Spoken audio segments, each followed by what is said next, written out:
Roberto y Ricardo, sí señor. Pues tenemos un gran programa, como siempre, tenemos 2 Julio, 3 Julio TV, pues en 3 Julio estamos. Julio Chilling, Julio Quiveiro. Julio Chilling, pues como todos ustedes saben, es una de las personas que organiza pues estos seminarios, estos conversatorios que se dan una vez al mes. Vamos a hablar de ese conversatorio en solamente unos minutos. Patria de Martí y Alianza Democrática se unen para un conversatorio que va a ser el jueves, este jueves que viene. China, una amenaza universal. Pero hay otros temas que, por supuesto, el tema chino va a estar en la mesa, pero vamos a entrar de lleno en otros temas. Mi querido Ricardo, good morning. Mira, a mí me interesaría escuchar a Julio, escucharte a ti. Sobre a Julio Quiveiro, que es el a los dos Julio, sobre el debate presidencial que se llevó a cabo en Houston por primera vez. Por primera vez en todos estos debates que se han hecho, primero en Miami y después en Detroit. En este de Houston se habló de Venezuela. O por lo menos hubo una pregunta sobre Venezuela que contestaron 2 de los precandidatos demócratas. Bernie Sanders dijo que cualquiera que actúe como Nicolás Maduro es un tirano. Julián Castro dijo, no, definitivamente Nicolás Maduro es un dictador. Y quisiera preguntarle a ustedes qué pensaron del debate en general, la polémica, el desafío aquel que le hizo el mismo Julián Castro, uno de los candidatos más jóvenes, a Joe Biden, uno de los de más años, que prácticamente le dijo viejo chocho. No. Bueno, buenos días. Bueno, el tema de Venezuela con los demócratas está como pasó con nosotros los cubanos, y también con los republicanos. Vamos a ser sinceros. Lo que quieren los venezolanos, lo que quieren muchas personas con la situación en Venezuela, yo creo que los demócratas, como en estos momentos, ningún candidato tiene intención de resolvérselo. Y vamos a hablar claro. La situación en Venezuela no es fácil de resolver y no se va a resolver sino por una intervención extranjera, de afuera. No creo que dentro de Venezuela exista la fuerza suficiente para resolver el problema. Eso es como pedirle a los secuestrados que se liberen del secuestrador. Y yo sé que se ha hecho mucha teoría de que no, que Estados Unidos, que si entramos en Venezuela, que después cómo salimos. Clinton entró en Haití y no pasó nada. Y Será salió.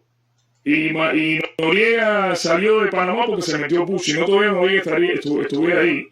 Entonces, yo no entiendo cuál es el problema ahora que dicen. Yo sé que hay muchos consecuencias de que si van a intervenir, que si va a pasar esto. Señores, vamos a hablar claro. Si no hay intervención en estos momentos, van a tener ahí a Maduro por seculum seculorum. Coincido plenamente con mi tocayo en eso. Pero lo del debate, yo creo que primero mi mayor crítica después del contenido de la postura de los candidatos que están aspirando es que lo que han estado haciendo, las preguntas realmente no se han desviado de una visión particular que quieren presentar. Sin embargo, felicito a Jorge Ramos. Yo creo que hizo una pregunta muy importante y muy válida y que fue en un terreno que raramente se está escuchando, esos de problemas de relaciones exterior, cómo reaccionarían si hubiera, ni que Dios lo quiera, otro ataque a lo que ocurrió el 11 de septiembre, o sea, cuál sería la posición si tuvieran incomodidad de repetir la postura que tomó el presidente Bush, si harían lo que autorizó el presidente Obama de continuar el ataque para ajusticiar a Osama Bin Laden. Entonces,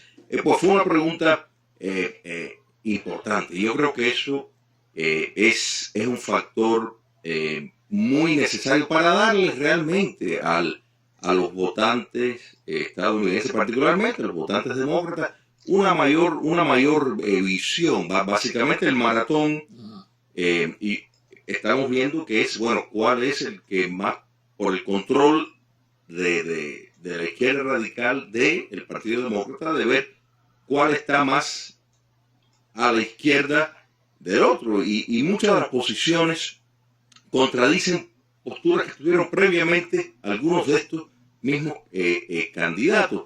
Pero lo que ha estado sentado, y yo creo que ese vacío lo llenó, por lo menos inició ese curso, fue Jorge Ramos con esa inquietud que tú señalaste sobre Venezuela. Bueno, Julio Quivero, lo que yo escucho de la prensa tradicional conservadora de Estados Unidos, como National Review, por ejemplo, la posición del congresista Gatz aquí en la Florida, que representa el primer distrito en el Panhandle, que incluye mucha gente, muchos militares en activo y muchos militares jubilados y mucha gente de la derecha americana. Yo creo que es importante que nuestra comunidad, sobre todo la comunidad venezolana, esté enterada que dentro de las filas de la derecha, no de los demócratas, la derecha, recalco eso, incluyo al congresista Gatz, que tiene una enorme influencia con el presidente, es que no hay condiciones para una intervención militar estadounidense en Venezuela,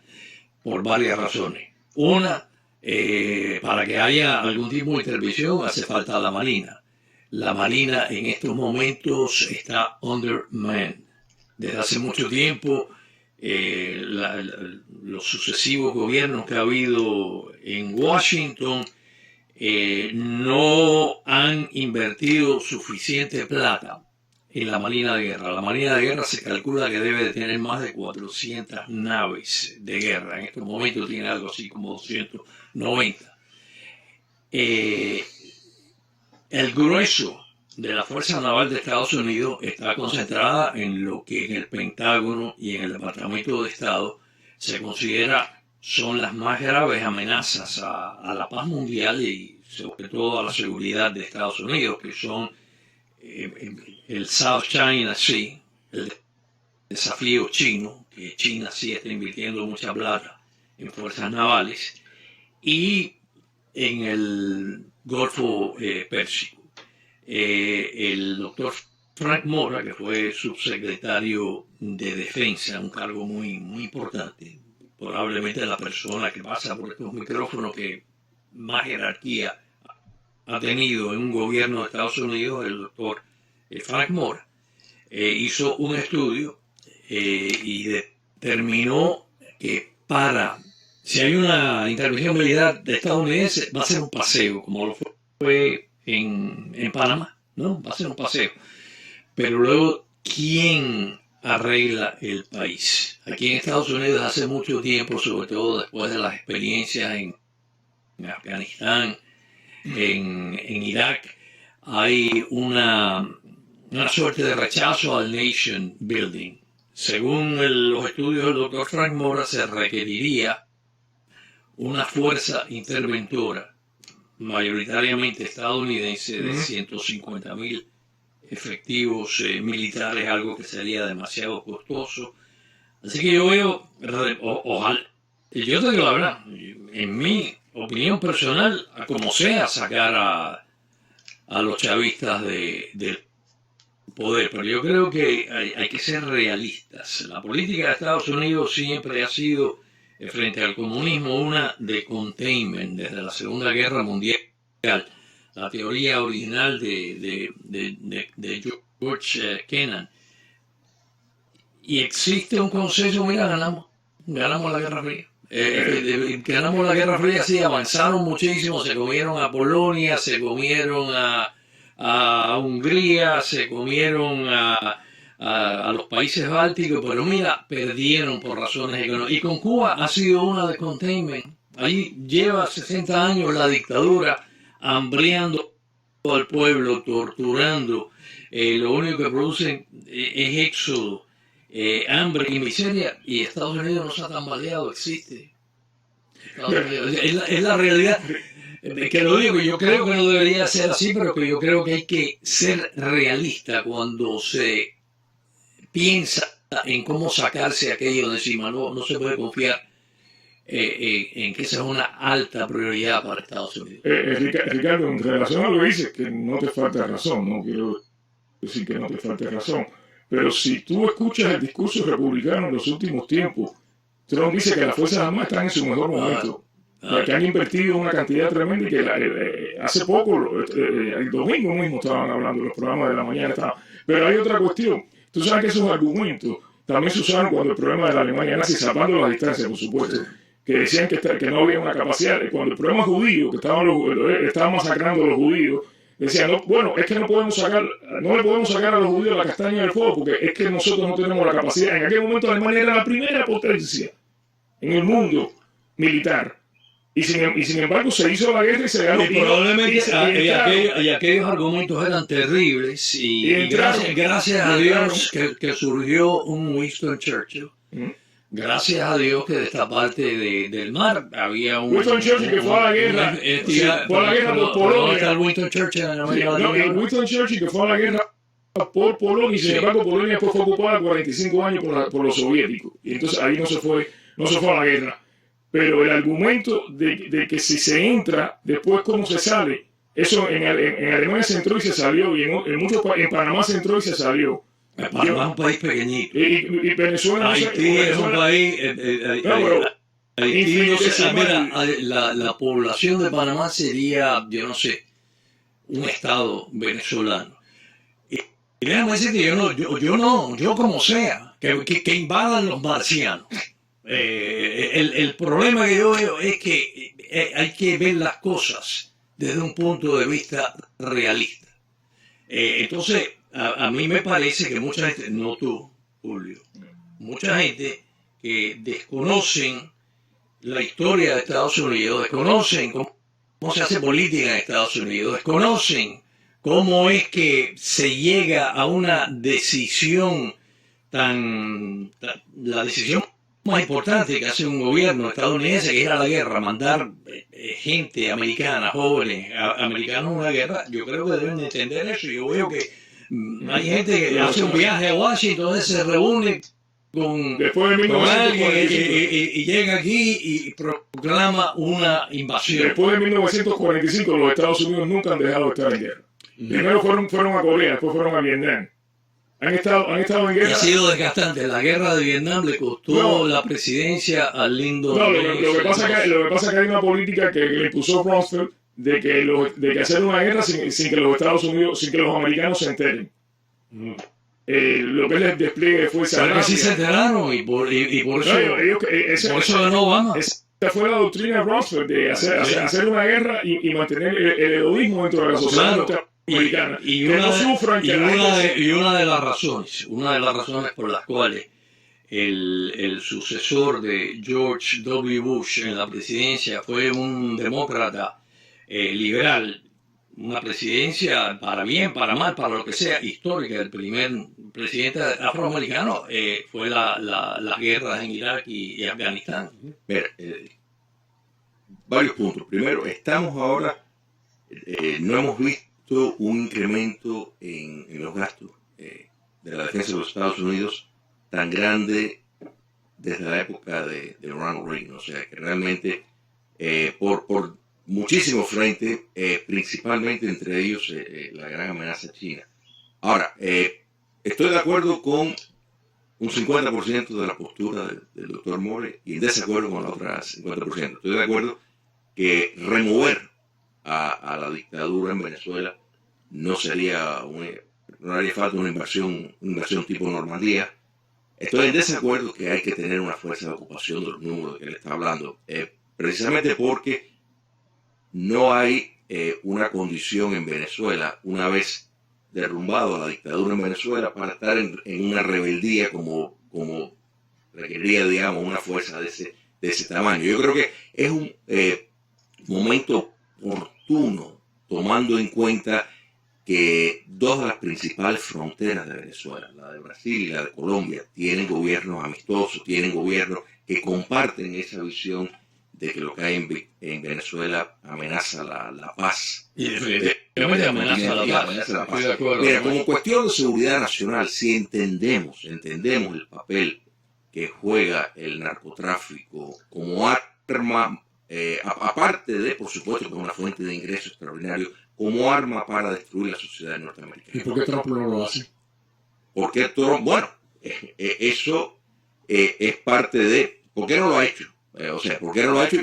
Mira, yo he sido entre los que he criticado una posición de anunciar una guerra que no se lleva a cabo.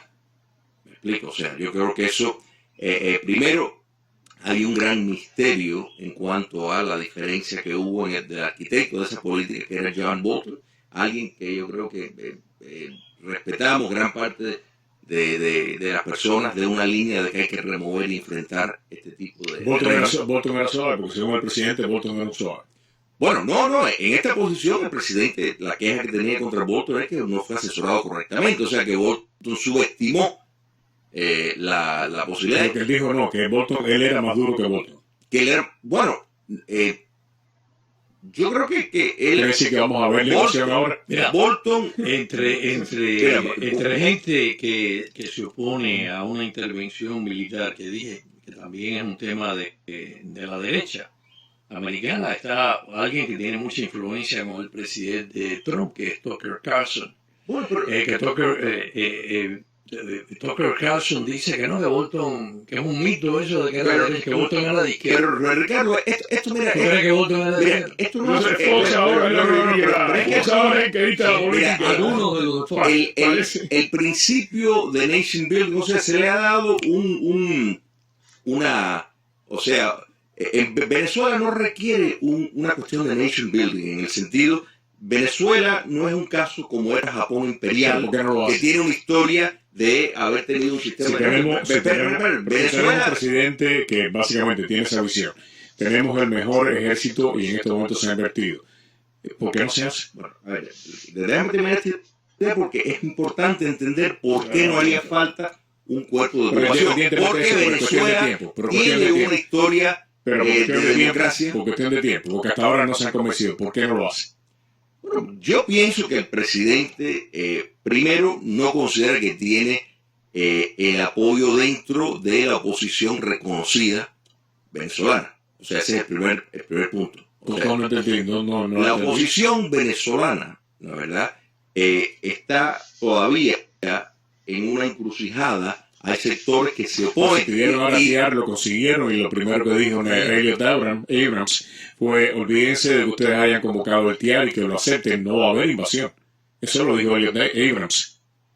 El error, a mi apreciación, está en no haberlo hecho, o sea, no haber entrado a los Estados Unidos, o hacerlo unilateralmente, o hacerlo acompañado por tropas brasileñas, por un equipo colombiano, que estoy seguro que en su momento lo hubieran hecho.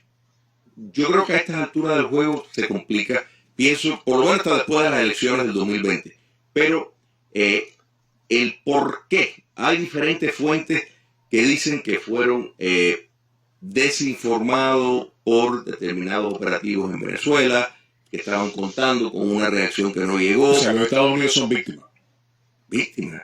O sea, víctimas de una campaña de desinformación de la oposición. No, eso no fue lo que yo dije. O sea, que en su estrategia, en su análisis de proceder, recibieron, no, yo más bien diría que tal vez esto fue un plante, como probablemente podrían ser algunos de los pronunciamientos que vemos de la oposición. Estados Unidos fue engañado, entonces. Estados Unidos fue engañado. Entonces es víctima de un complot.